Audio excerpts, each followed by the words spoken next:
What's up, everyone? It's Trainer Dell, and in this video we have for you Billy's Lyra Dawnbringer deck back in action here once again as a little update in 2021. Man, I know I do remember him telling me a card he was putting there, and we had a whole discussion on it. So it's up to you and your play group if you allow these cards. I myself have been guilty of playing. You'll see. I didn't play this card specifically, but I played a card a little more toxic than it, to be honest. I took that card out because I felt like in the growing schemes of Commander and the social, contract and stuff, I wanted to follow it a little more. But sometimes you just want to watch the world burn. Sometimes you don't give an F. You just want to play your deck and you want to have certain synergies that might not be the greatest, but are not banned, so they are legal, that you can play them. So like I said, if you're into that stuff, then go right ahead. Your play group, you guys talk about it. You guys get down. It's just a game at the end of the day. Have some fun. We got Lyra Dawnbringer. Oh, look at that. This was a card that when when we got back into the game, well, I was in it for a little bit longer, but Billy got back into the game, and then Dominaria was about to drop. I think we got into it like Ixalan, but when this card was revealed, he just had to have this end in foil. So Lyra Dawnbringer, 3 and 2 whites, legendary creature angel, flying, first strike, lifelink, other angels you control, get +1/+1, and also have lifelink. All right, sorry, Joy. Again, got to cover you up. Starting off, I think, again, right? One Punch Man himself, Saracen. He's here. He's strong at the beginning of the game. Speaker of the Heavens, a new card in Core Set 2021. Vigilance, lifelink, and create a 4/4 white angel creature token with flying. You can only activate this if you have 7 or more of your starting life total, which isn't too hard in this deck. I do like how the foil, what is this? What was it? The box topper foil? Like, he kind of looks 3D-ish. That's really cool. Walking Ballista for the Walking Ballista combo with Heliod, gotta be in here. Stoneforge Mystic, gotta get those equipment cards out. Youthful Valkyrie, new card from Kaldheim. Whenever another angel enters the battlefield under your control, put a +1/+1 counter on Youthful Valkyrie. And obviously, this is an angel tribal deck. Kind of, sort of. I say that, we get one that's not. But Grand Abolisher. During your turn, your opponents can't cast spells or activate abilities of artifacts, creatures, or enchantments. Just a cool card to help. Mono white has some things that it's good at, and I think Billy wanted to lean a little more into that. Righteous Valkyrie. This is a really good card. The 3-drop, flying, whenever another angel or cleric enters the battlefield under your control, you gain life equal to that creature's toughness, and then as long as you have 7 or more than your starting life total, creatures you control get an anthem of +2/+2. So I think this is a really cool 3-drop in the angels. Would like to see more nice 3-drops. Heliod Suncrowned for the combo, for that Wombo combo with Walking Ballista, and also just gains life in general. Resplendent Angel, really good card here. Solemn Simulacrum with the 2021 art, the extended art. Ooh, Mangara the Diplomat, really good white card. I need to pick myself up this card too. I haven't gotten around to get this card. It's been out for a little bit. Lifelink, but whenever an opponent attacks with creatures, if 2 or more of those creatures are attacking and or planeswalkers you control, or you or a planeswalker you control, then you get to draw a card. And whenever an opponent casts their second spell each turn, draw a card. So just ways that white can do some balancing acts and get some advantages if you're being targeted or whatever. Not even if they just cast a second spell, draw a card. That's cool. Angel of Finality. Angelic Field Marshal with that Lieutenant to help the Commander. Linvala, Keeper of the Silence. Still beautiful art. Still a painful card. Gisela, the Broken Blade. Another cool card. Sad story, sad lore. Angel of Jubilation. Other non-black creatures you control get +1/+1. So basically everything in here. And then players can't pay life or sacrifice creatures to cast spells or activate abilities. So anti-sacrifice. Angel of Tides. Angel of Innovation. Or Invention, sorry. Angel of Invention, right? It's there. Angel of Destiny, new card from Zendikar.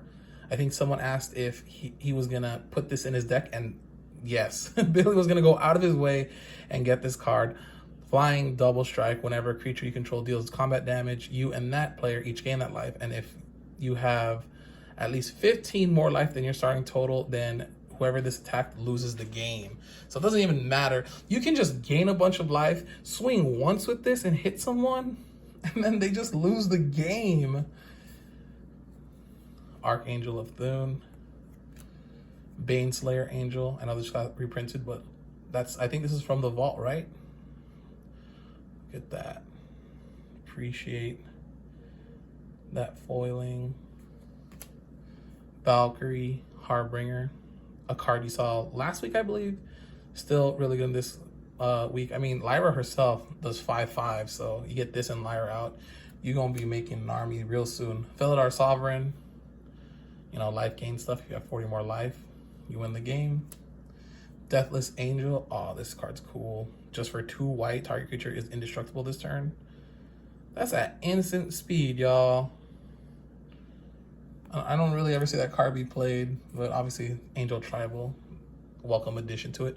The Marius Shepherd, landfall to bring some stuff back, and if it's a plains, you can put that permanent to the battlefield instead of just, I think it just returns to your hand.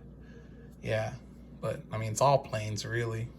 Bruna, Gisella's running mate, and they can meld, and it's gross. Angel of Serenity, another really cool card that just helps remove threats, exiling up stuff. And then Avacyn, Angel of Hope. You know, if Billy could have all freaking like foil Innistrads, he could. But I'm glad he didn't drop tons and tons of money, because this card was getting up there in price. But look at that original Avacyn foil from, I said Innistrad, but it's Avacyn's Restored. Beautiful, beautiful card. Let's just zoom in on that. Steel Shaper's Gift. Search for equipment. Here it is, boys and girls. Armageddon.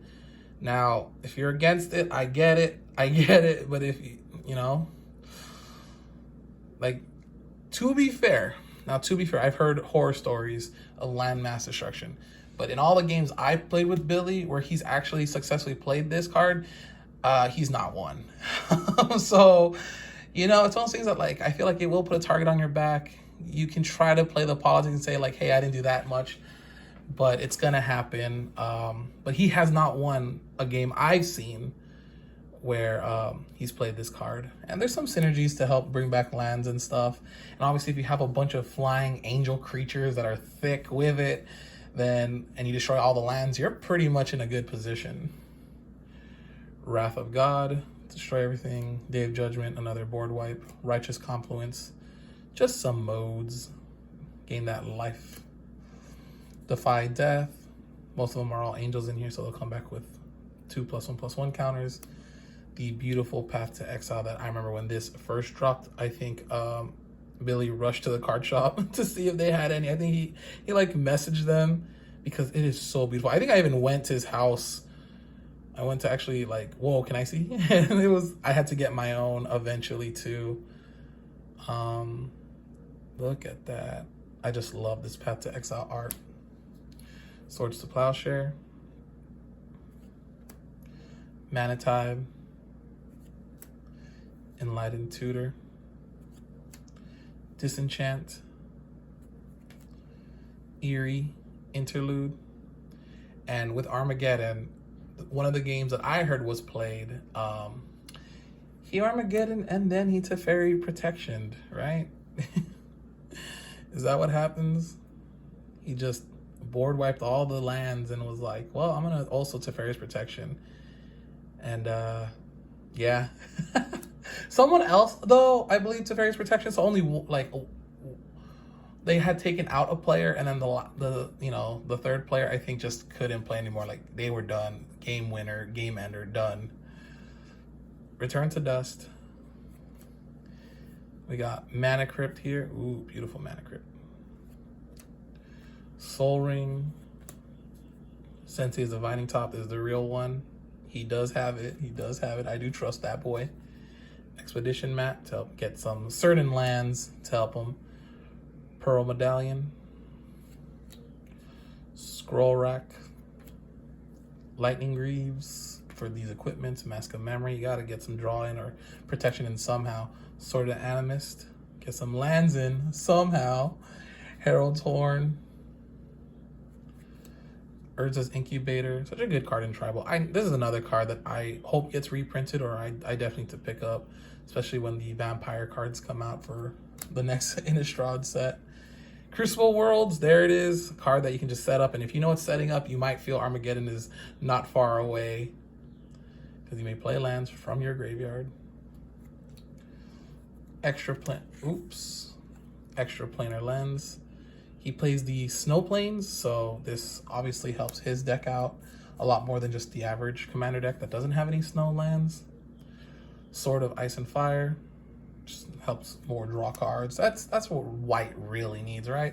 The ramp wise, there's some cards that can get you kind of there, but it's the draw. It's to when you're, you know, what is it called? When you run out of gas, you just need a few more things. Aetherflux Reservoir, Well of Lost Dreams. Ways to kind of try to draw. Hammer of Nazan. The Immortal Sun. And then Land Tax.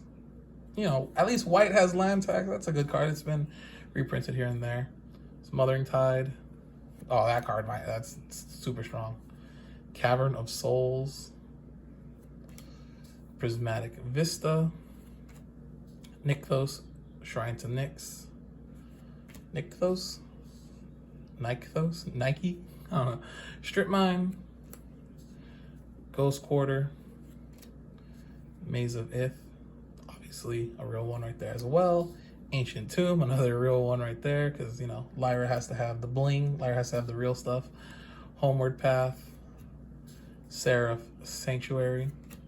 Command Beacon. Ooh, extended art. That looks cool, extended art. War Room, a welcome addition to any monocolor deck. Myriad Landscape. What's this, Flooded Strand? It's a Japanese card. I think there was a time one of our card shops just got like Japanese fetch lands in, so Billy got this one. I think really cheap. I want to say even like maybe under $10. I can't be too sure, but it was really cheap at the time. Marsh Flats. This one. Oh, nope. The Arid Vesta. Windswept Heath. This one's all right. This one's an all right price. Emeria, the Sky Ruin. Oh, I hate this card. When he plays this card, I hate it. It's a good card. It's a good card. And then I think 20 snow-covered plains. We'll count them out. 1, 2, 3, 4, 5, 6, 7, 8, 9, 10, 11, 12, 13, 14, 15, 16, 17, 18, 19, 20 snow-covered plains. And there you guys have it. The update to his very beautiful, amazing, well-loved Lyra Dawnbringer Angel Tribal deck. Hope you guys enjoyed this back-to-back Billy weeks. Anyway, shout him out, Billy90280, somewhere here on YouTube. And hope all of you guys are staying safe. Take care. Subscribe, like if you haven't so far. Thanks for watching. Peace.